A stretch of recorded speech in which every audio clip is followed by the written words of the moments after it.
अगर आप भी देश की राजधानी दिल्ली में रहते हैं तो ये खबर आपके लिए बेहद ही जरूरी है, क्योंकि दिल्ली में बिजली उपभोक्ताओं के लिए एक बड़ा झटका आ गया है। दिल्ली बिजली नियामक आयोग यानी DERC ने बिजली दरों से जुड़े एक बेहद ही अहम फैसले में तीनों प्रमुख वितरण कंपनियों यानी BRPL, BYPL और TPDDL को अप्रैल 2026 के लिए पावर परचेज एडजस्टमेंट चार्ज यानी PPAC वसूलने की इजाजत दे दी है। इस फैसले के बाद राजधानी में बिजली बिलों में बढ़ोतरी की संभावना भी जताई जा रही है और इसे लेकर उपभोक्ताओं में चिंता का माहौल भी बन गया है। आपको बता दें, ये फैसला इसलिए भी खास माना जा रहा है क्योंकि दिल्ली में पहली बार PPAC को मासिक आधार पर लागू करने की इजाजत दी गई है।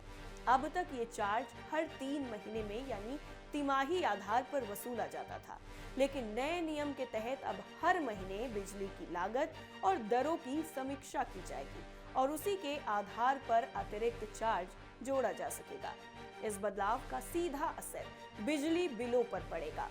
अनुमान के मुताबिक दिल्ली में बिजली दरें लगभग 1% से लेकर के 3.30% तक महंगी हो सकती हैं। इससे आम जनता की जेब पर सीधा असर पड़ेगा।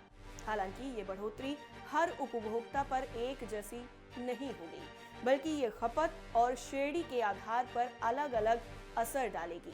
रिपोर्ट्स के मुताबिक जिन उपभोक्ताओं की मासिक बिजली खपत 200 से 400 यूनिट के बीच में है और जो सरकारी सब्सिडी के दायरे में आते हैं, उन पर इस बदलाव का कोई खास असर नहीं पड़ेगा। दिल्ली सरकार की सब्सिडी व्यवस्था यूनिट आधारित है, न कि कुल बिल राशि पर आधारित। इसलिए इस वर्ग को PPAC से राहत मिलती रहेगी। लेकिन जिन उपभोक्ताओं की खपत 500 यूनिट से ज्यादा है या जो सब्सिडी के दायरे से बाहर है, उनके बिजली बिलों में सीधा बढ़ोतरी देखी जा सकती है। अनुमान ये है कि ऐसे उपभोक्ताओं को बिल में लगभग 7% से लेकर 18% तक अतिरिक्त सरचार्ज का सामना करना पड़ सकता है। यही वर्ग इस फैसले से सबसे ज्यादा प्रभावित भी माना जा रहा है। क्या होता है PPAC? अब सवाल ये है कि आखिर PPAC होता क्या है? दरअसल PPAC यानी पावर परचेज एडजस्टमेंट चार्ज दरअसल बिजली उत्पादन और खरीद की लागत में हुए बदलाव को सीधे उपभोक्ताओं तक पहुंचाने का एक तरीका है। जब कोयले, ईंधन या बिजली उत्पादन की लागत बढ़ जाती है, तो बिजली कंपनियां इस अतिरिक्त खर्च की भरपाई PPAC के जरिए करती हैं और इसे उपभोक्ताओं के बिल में जोड़ दिया जाता है, जिससे आम जनता में जो बिल है उस बिल में और ज्यादा बढ़ोतरी हो जाती है। आपको बता दें, बिजली कंपनियों का सीधा साफ तौर पर ये कहना है कि बिजली उत्पादन की लागत लगातार बढ़ रही है।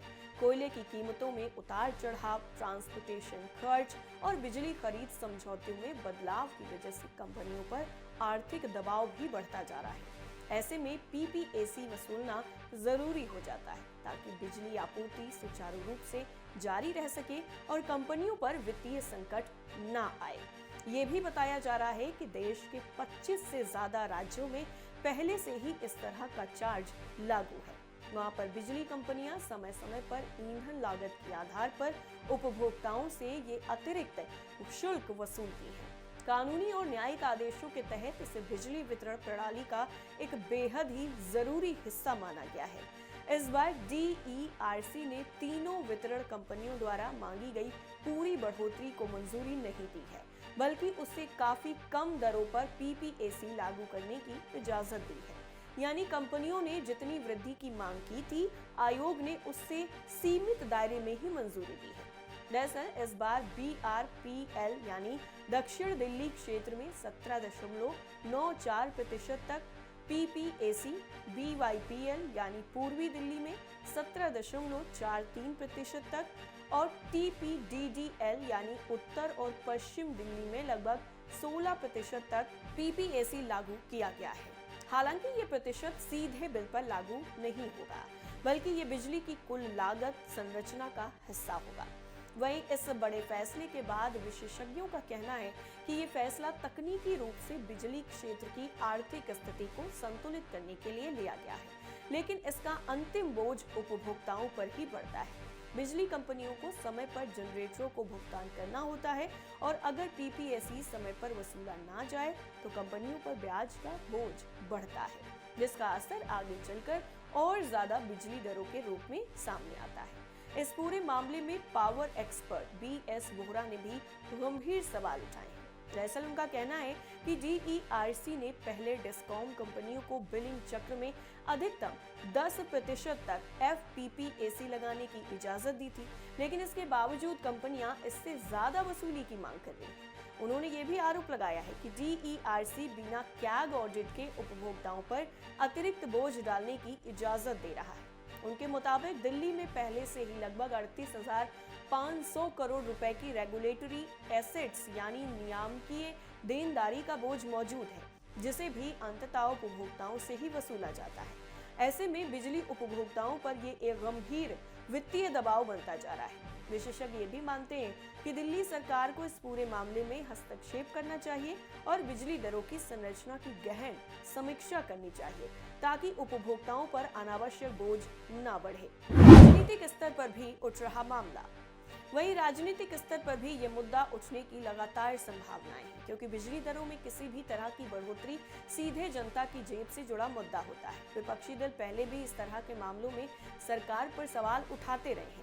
वहीं उपभोक्ताओं की नजर अब आने वाले बिजली बिलों पर टिकी हुई है, खास करके गर्मियों के महीने में। इस महीने में बिल जो है वो काफी ज्यादा बढ़ जाते हैं और इस फैसले के असर को स्पष्ट रूप से बिल में भी देखा जा सकता है। पहले से ही बढ़ती महंगाई के बीच में बिजली बिलों में ये संभावित वृद्धि आम जनता के लिए एक अतिरिक्त चुनौती बन सकती है। कुल मिलाकर कि DERC का ये फैसला दिल्ली की बिजली व्यवस्था और उपभोक्ताओं दोनों के लिए महत्वपूर्ण बदलाव लेकर आया है। एक तरफ बिजली कंपनियों की आर्थिक स्थिरता का सवाल है, तो वहीं दूसरी तरफ आम उपभोक्ताओं पर बढ़ता बोझ भी एक बड़ी चिंता का विषय बन गया है। आने वाले महीनों में ये देखना अहम होगा कि व्यवस्था किस तरीके से संतुलन बनाकर आगे बढ़ती है, या फिर उपभोक्ताओं को किसी तरीके की राहत मिलती है या फिर नहीं मिलती है।